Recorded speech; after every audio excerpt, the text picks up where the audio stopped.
Welcome back to Noosa Mining Virtual. Moving along with the program, it is now my pleasure to introduce to you our second presenter today.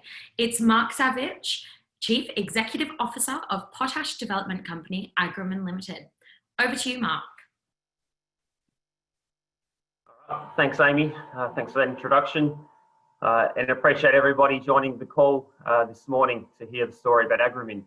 I'll just be taking the next 15 minutes to run you through our world-class Mackay Potash project and then running you through our strategy into building Agrimin into a world-class specialty potash business over the next few years. Just a quick snapshot of the company corporately. We have a market cap of about just shy of $100 million. We've got $4.9 million in the bank to progress our current activities.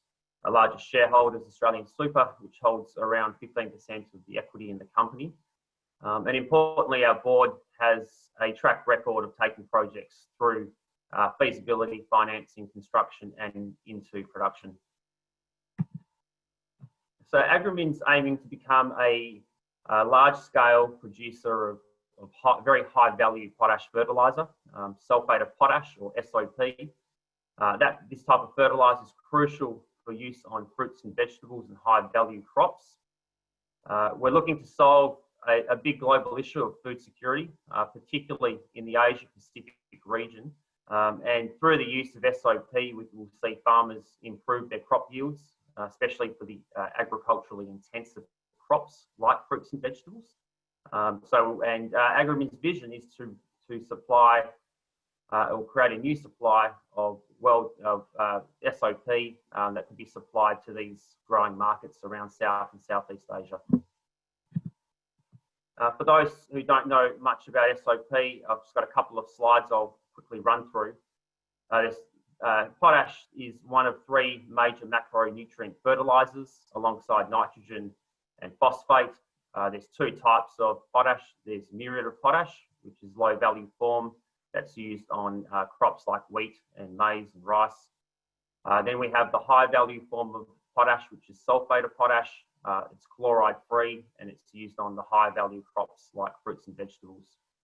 Importantly, SOP trades at twice the price, so it's the better form of potash to produce if you can do so. The production of these types of potash fertilisers is really reliant on the type of salt or salty water or brine that you have to produce from. In Western Australia, we're blessed to have high levels of sulphate that allows us to produce the premium type of potash. Just moving on to the price chart, you can see here prices have been very stable for 10 years, and this is a really important aspect whenever you're building long life, capital intensive businesses such as potash mines. A stable price is really important, and we think that this type of pricing environment supports the development of large-scale potash projects here in Australia. The photo in front of you at the moment, that's our pilot trial that we ran for 18 months on Lake Mackay. We had a team of 4 full-time process engineers to accomplish this over that period of time. It involved daily brine transfers through the series of ponds, multiple cycles of salt harvesting, and most importantly, it confirmed our pond model and the assumptions that have gone into our DFS. In parallel to this, we ran a 2-year pump testing program at 22 trenches spaced out across all of Lake Mackay. And all of this is feeding into our definitive feasibility study. The DFS for the project is very, very close to completion. We just announced recently in our quarterly report that it will be out this month. So we're just days away from being able to share that with everybody. The Mackay Potash Project is Australia's largest potash development, being developed down on Lake Mackay. Lake Mackay is 940 kilometres south of Wyndham Port. And importantly, our project encompasses much more than just a salt lake.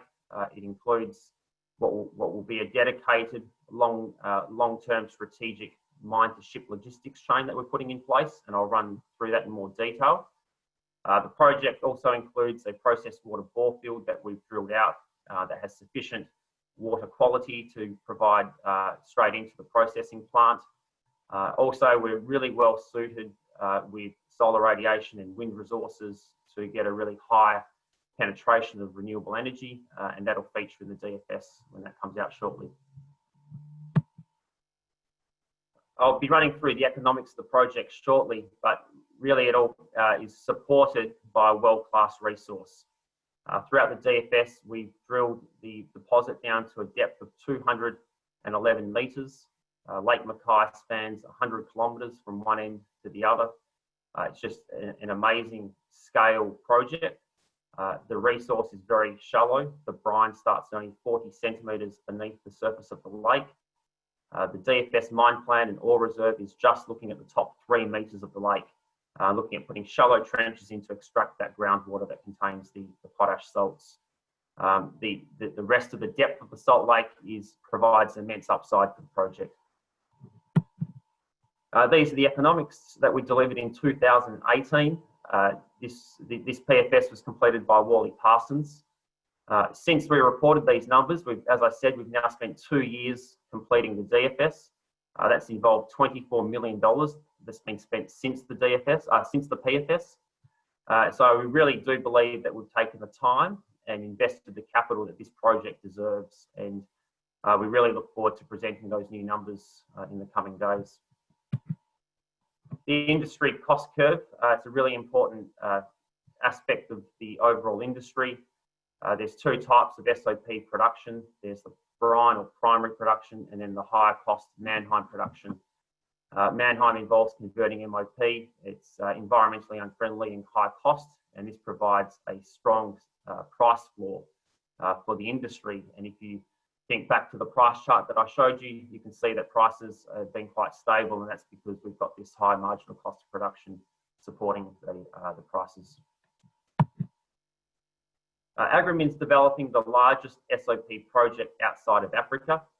We've always believed that we've had a very, very valuable strategic asset located in the world's premier mining jurisdiction.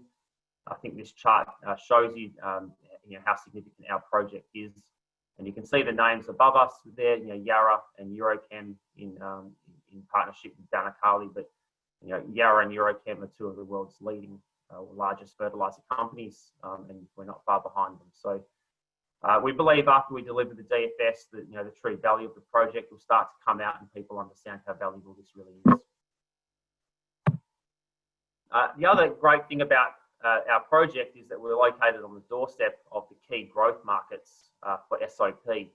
And so if you look at China, for example, which produces about 17% of the world's fruit and vegetables, they currently consume 3.5 million tonnes of SOP. If you put that in context, we're looking at a production rate of 426,000 tonnes from our project. India, on the other hand, still very agriculturally intensive country, only uses 72,000 tonnes of SOP to produce about the same amount of fruit and veg as China. So you can see the huge potential here.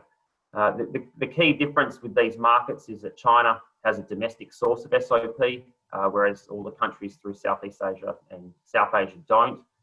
And we see that across the world, where the key users of SOP, being Europe, China, and the USA, all have domestic sources. So Agrimin is trying to solve the solution here, which is to bring on a large-scale seaborne supply of SOP that these markets that don't currently have domestic supply can use. Onto our premium product quality. All of the salt lakes across WA have demonstrated that they produce very, very good quality SOP. Our SOP has been sent to a number of the world's largest fertiliser companies who have tested it and confirmed that we meet or exceed benchmarks that they require. This is driving a lot of interest from off-takers and strategic partners.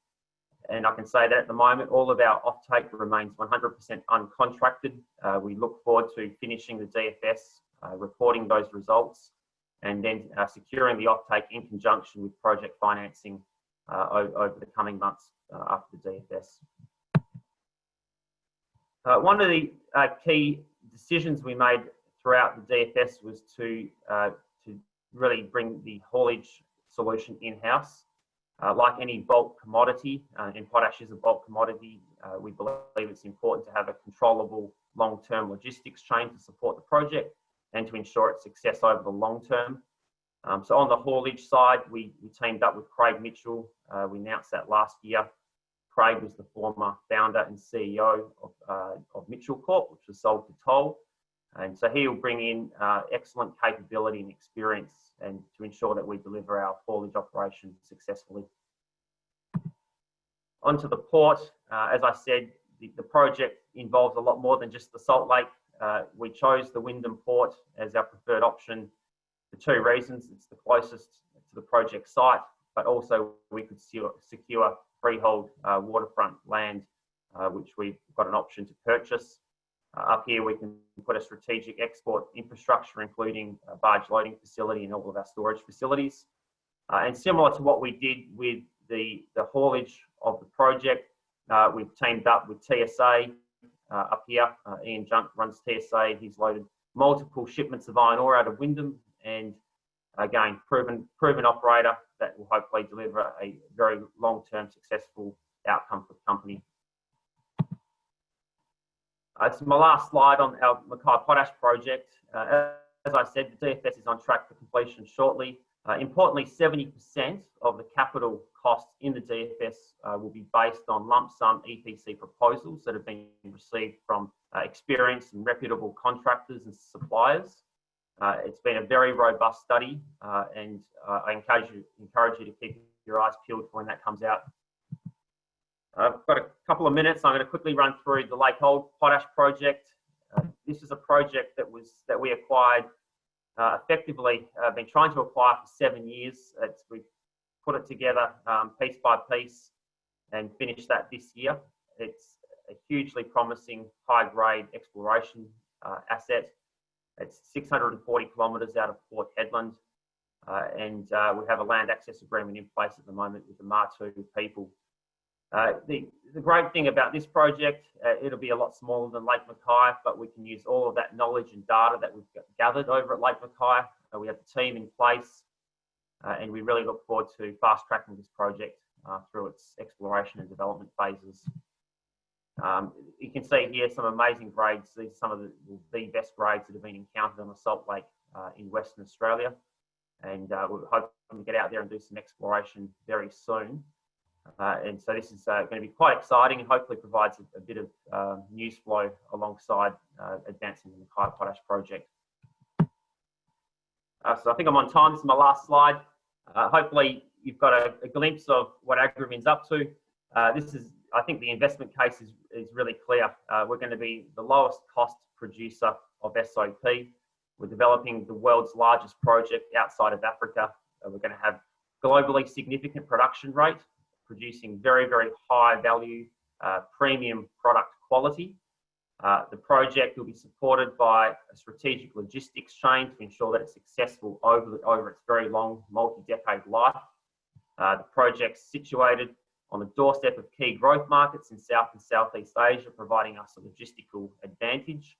On top of this, we've taken a sustainable and ESG-friendly approach throughout the whole of the project's development. And I think that's been shown by 6 years of positive stakeholder engagement. We're looking at our plans to maximise local jobs and local Indigenous jobs and training. And also, I think it's shown by our high renewable energy targets. So thank you very much for listening into my presentation. Look, I encourage you to go and buy some shares in the company. I think we've been through a pretty tough 2-year orphan period while we've been delivering a world-class DFS. And I believe that the exciting times are definitely ahead for Agrimin, starting from now when we deliver our DFS results. And I look forward to a re-rating in the company's share price. So thank you very much. Thank you, Mark, for your informative presentation.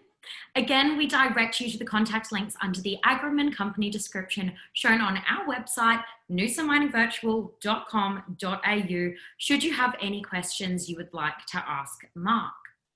We'll take a short break now before linking with our third presentation, which will be Alkane Resources. Back soon.